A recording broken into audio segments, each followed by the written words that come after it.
Welcome! It's time to relax and get cozy. Let's enjoy a sweet bedtime story together. Close your eyes, listen carefully, and get ready to dream.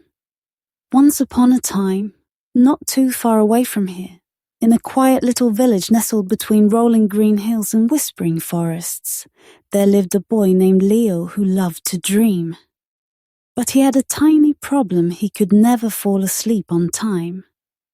Every night, he'd toss and turn, listening to the ticking of the clock and the hooting of owls outside his window.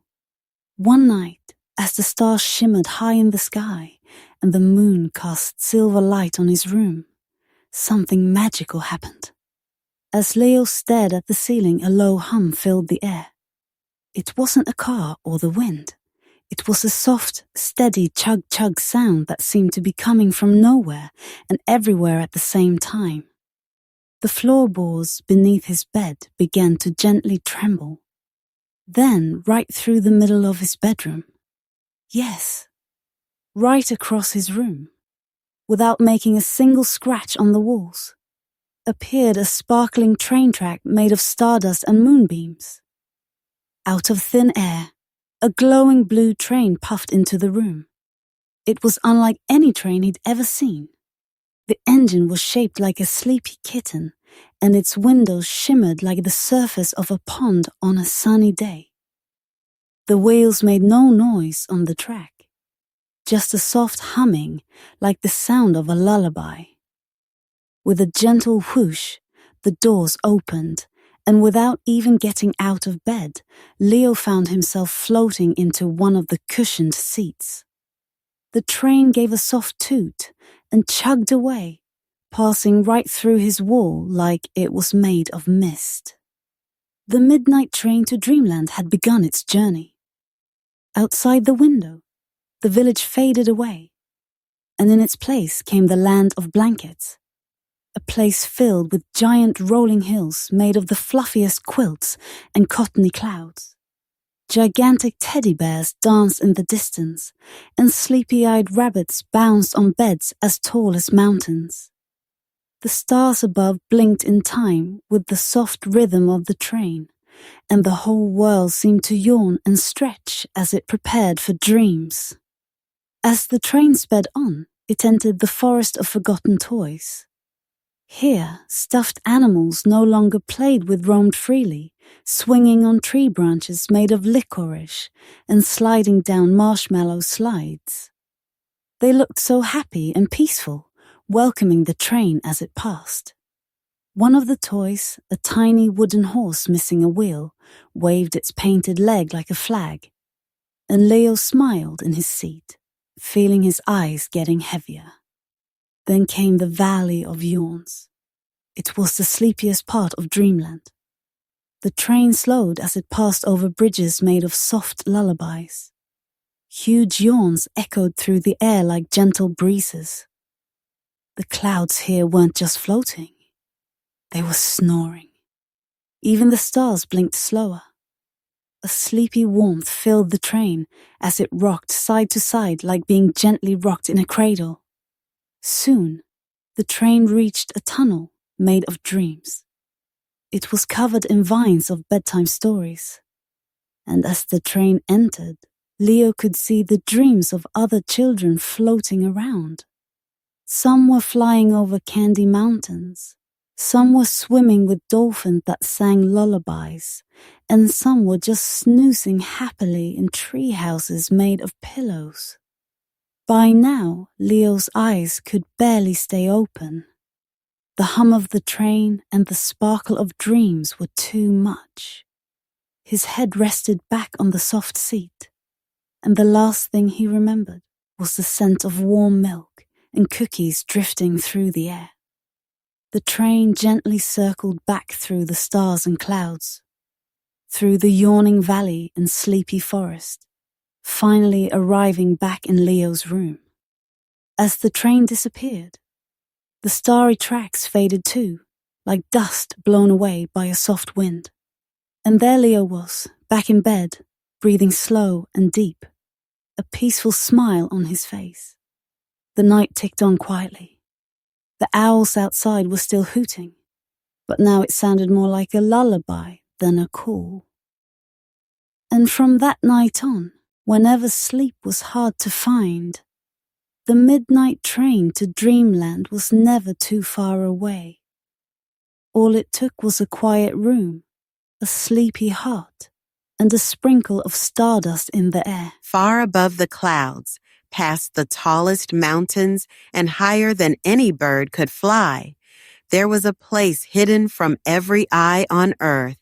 This place was not marked on any map, nor could it be seen through a telescope. It was a magical place called the Star Garden.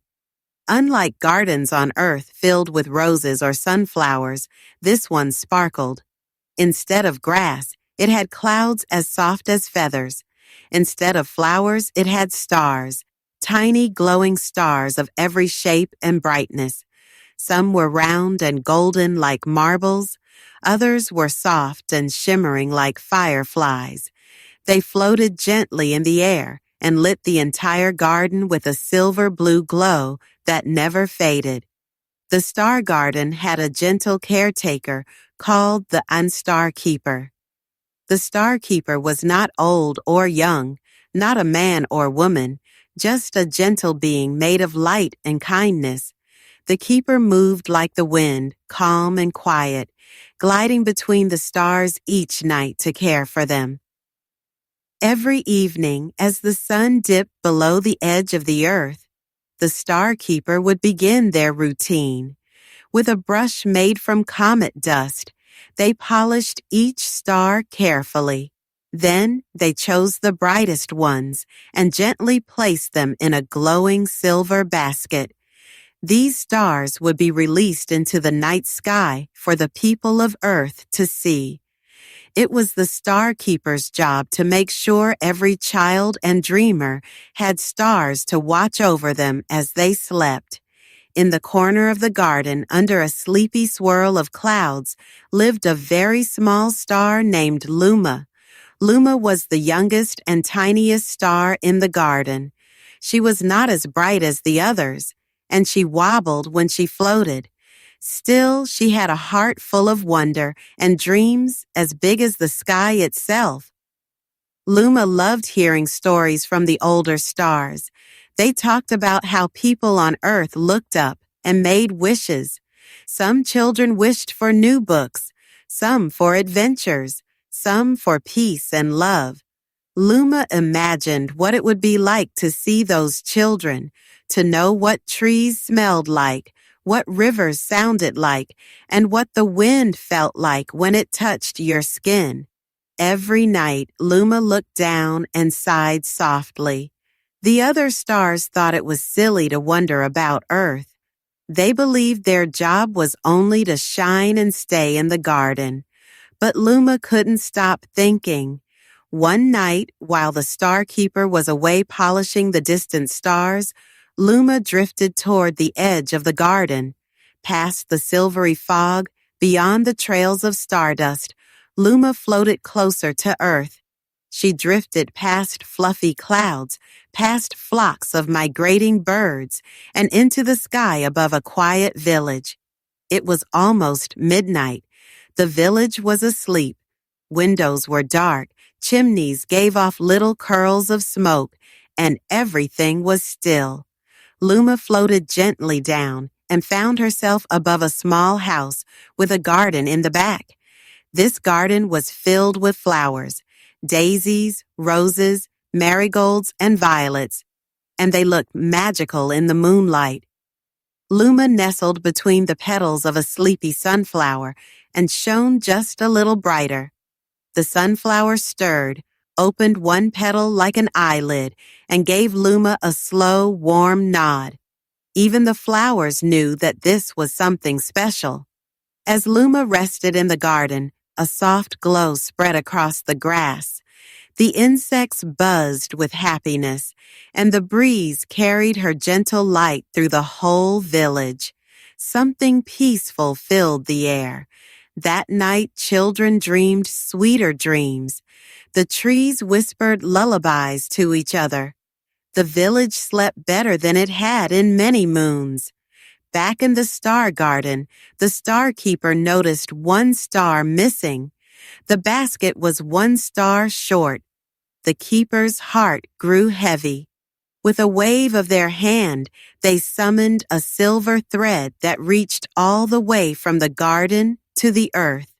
Gliding silently down, the keeper followed the trail of missing stardust through night winds and dreams until they reached the sleepy village and found Luma glowing softly in the garden. The star keeper paused. This was not just a missing star. Something magical had happened. The village had changed.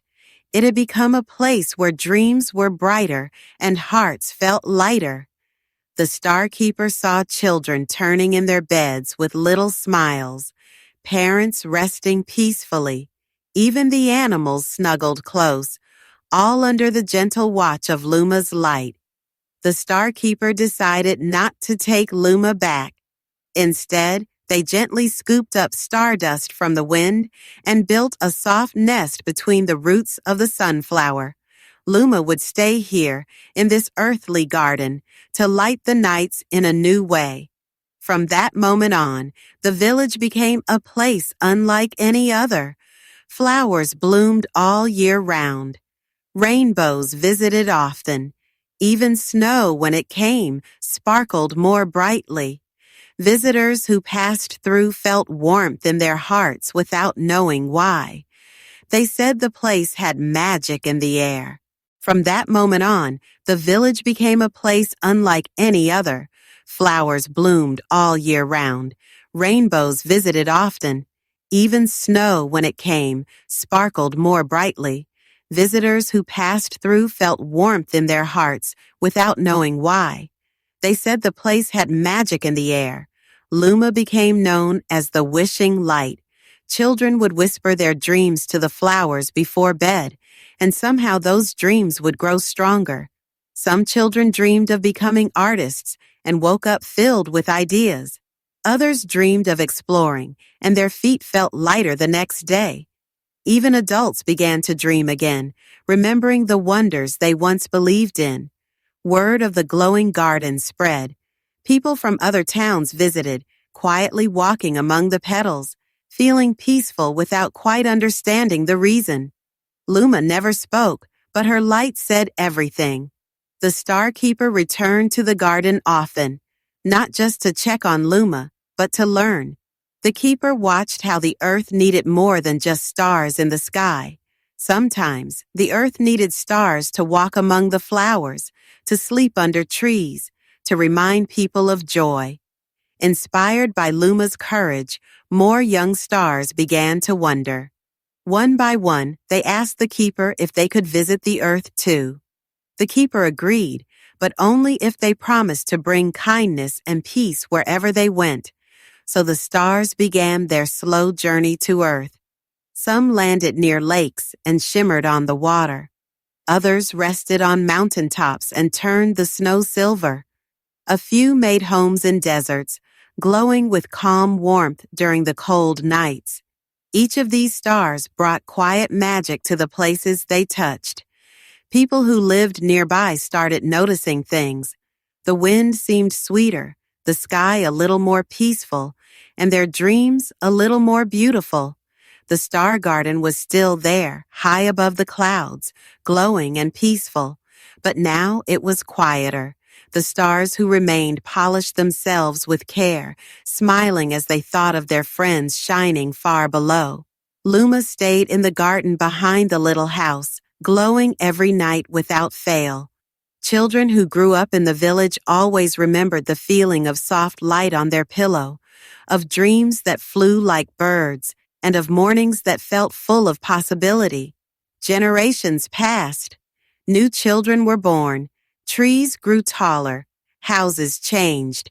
But the garden stayed the same. And if you walk through it on a calm night, you may see the faint light of a small star resting between the flowers. It may look like just a shimmer, a trick of the moonlight. But if you stop and close your eyes, You might feel something gentle in your heart, something warm.